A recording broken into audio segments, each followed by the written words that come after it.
አይ መጽሐፍ አሁን ስላልያዝኩኝ ለቀኔ ላንብብልህ። አሁን ብዙ ጊዜ ክርስቲያኖች ቆርጠው ብቻ ነው የሚያነቡት። የጀማ ክፍሉ ላይ ምንም አያውቁትም።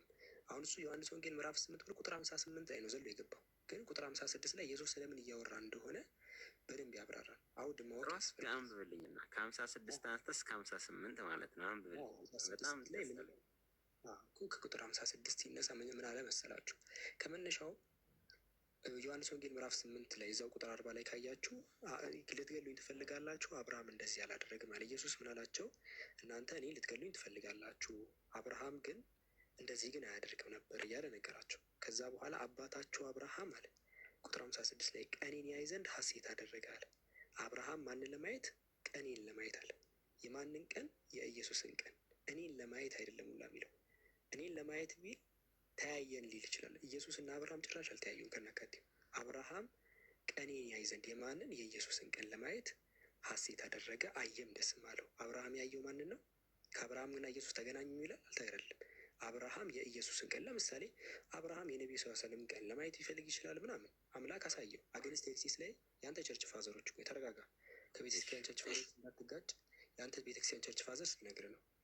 አብርሃም ያየው እንዴት ነው ብሎ ሲናገሩ ለምሳሌ ኢራን የስንት የምታውቀው መጽሐፉን አንብብ። እነሱን ተዋቸው፣ ስለ እነሱ ቤተክርስቲያን ሰው ነው አይደል? አይ እኔ ስለ እነሱ አይመለከተኝም። መጽሐፉ ጋር ነው። የመጽሐፉ ልጅ ነው የማምነው። ቤተክርስቲያንም ክዷታል እኮ። አባታቸው አብርሃም ቀኔን ያይ ዘንድ የኢየሱስን ቀን ያየው አየም ደስም አለው አለ። ከዛ እነሱ እንዲህ አብርሃምን ገና 50 ዓመት ያልሞላ አብርሃምን አይተሃል ሲሉት እውነት እውነት እላቸዋለሁ አብርሃም ሳይወለድም አለው። አብርሃም ሳይወለድም ነቢያት ያውቁታል። እያወራ ያለው ኢየሱስ ስለ እሱ ቀን ስላለው እይታ እንጂ እኔ በአካል ነበርኩኝ ስለሚለው ቶታሊ ኢየሱስ እያወራ አይደለም። ቶታሊ ኢየሱስ በአካል ስለመኖር የኢየሱስ ቀን ማንነት። አዎ የኢየሱስ ቀን አብርሃም ያየው ምንድን ነው? የኢየሱስን ቀን ያየው እንጂ ኢየሱስን ኢየሱስ ምን አይነት ቀንነት? ይህንንም ከመጽሐፍ ቅዱስ አስረዳለሁ። አታስብ፣ ፈታ በል ነው ምልክ ዘና በል።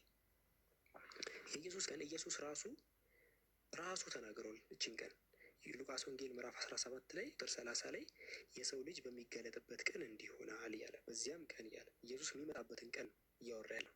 አንደኛ ቆሮንቶስ ምዕራፍ 1 ላይ ራሱ ጳውሎስም በተመሳሳይ ቁጥር 8 ላይ እርሱም ደግሞ በኢየሱስ ክርስቶስ ቀን ያለ ነቀፋ እንድትሆኑ እስከ ፍጻሜ ድረስ ያነጻችኋል አለ።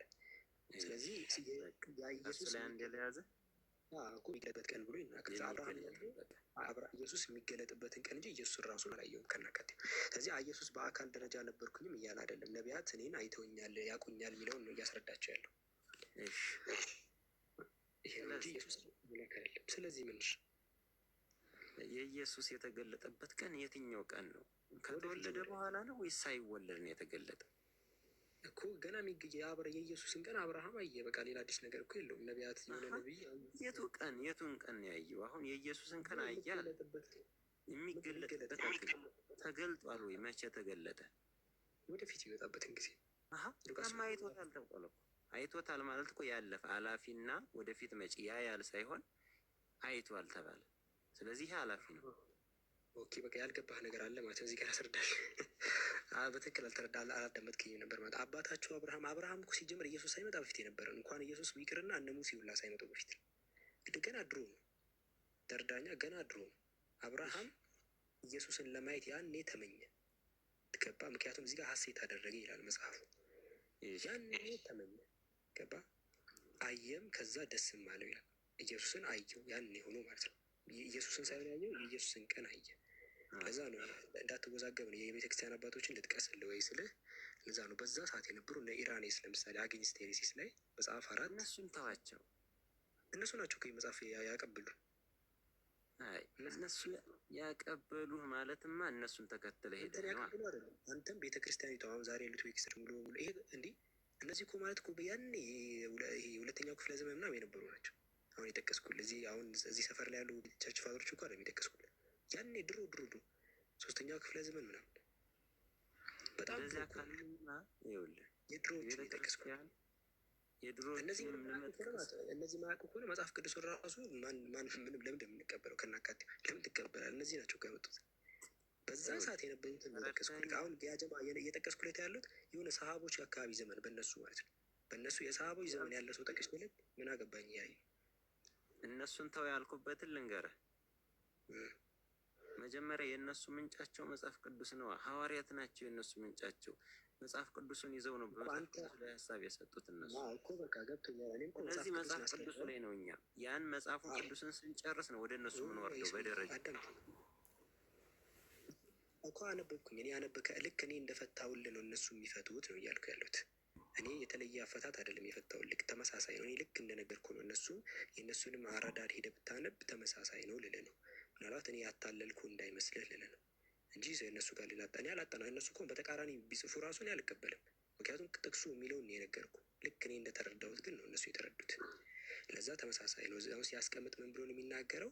ሲንስ ዜርፎር አብርሃም ወዘ ፕሮፌት፣ አብርሃም ነብይ ስለሆነ ኤንድ ሰው አለ ተመለከተ፣ ኢን ስፕሪት በመንፈስ ሆነ፣ ዘ ዴይ ኦፍ ዘ ሎርድ ካሚንግ አለ። ስለዚህ በአም ነብይ ስለሆነ ነው ያየው። ስለዚህ በሩቅ ሆነ ኢየሱስን ነው እንጂ ኢየሱስና ኢየሱስ ከአብርሃም በፊት እንዲህ በአካል ደረጃ ነበር አይደለም። ውሸት ነው። በአካል ደረጃ አይደለም የነበረው፣ ግን በትንቢት ደረጃ ያውቁታል። ይሄን ለምን ኢየሱስ ጠቀሰላቸው ካልከኝ አይሁዶች በሱ ዘመን የነበሩት አልቀበልም ስላሉት ነው። አባታቸው አብርሃም እኔን ለማየት ሐሴት ያደርግ ነበረ አላቸው። ሲምፕል አንተ ያጠቅሳል። ኢየሱስ ውሸታም ነው ወይስ እውነተኛ ነው? እንዴት ምን ማለት ነው? በመጽሐፍ ቅዱስ ከሆነ ይዋሻል። በራስ እምነት ኢየሱስ እውነተኛ ነው ውሸተኛ ነው? ኢየሱስ አይዋሽም። በእኛ እምነት፣ በእናንተ እምነት ኢየሱስ አይዋሽም። ስለዚህ መጽሐፍ ቅዱስ ላይ ብዙ ጊዜ ይውሸታል፣ ኢየሱስ ይዋሻል። መጽሐፍ ቅዱስ ላይ ለስ ጥቅስ ትፈልጋለህ? ስለዚህ ኢየሱስ ሳይሆን የዋሸ መጽሐፍ ቅዱስን የጻፉት ናቸው። አይዋሹ እንደዛ ማክረ እኛም እኮ ምንድነው እኮ እንደዛ ነው። ታዲያ ላይቫችንን ከፍተን የምናወራው እኮ ይህን ነው። ኢየሱስን ለማዳን ነው የሁላ ጥረታችን። ገባ? ለምሳሌ አሁን ብዙ ምሳሌ ስጠኝ ብትለኝ ራሱ በጣም ጸሐፊዎች ኢየሱስን በጣም ብዙ ነገር ውስጥ ነው የሚከቱት። በጣም ብዙ ነገር ውስጥ ለምሳሌ ይሄ ራሱ ይሄ እስከ ገደላችሁት ምንድነው እስከ በራኪው ልጅ እስከ ዘካርያስ ደም ድረስ ምናምን ብሎ የተናገረው የበራኪው ልጅ ዘካርያስ ያለው ካስታወስከው፣ የበራኪው ልጅ ዘካርያስ አይደለም አይደል?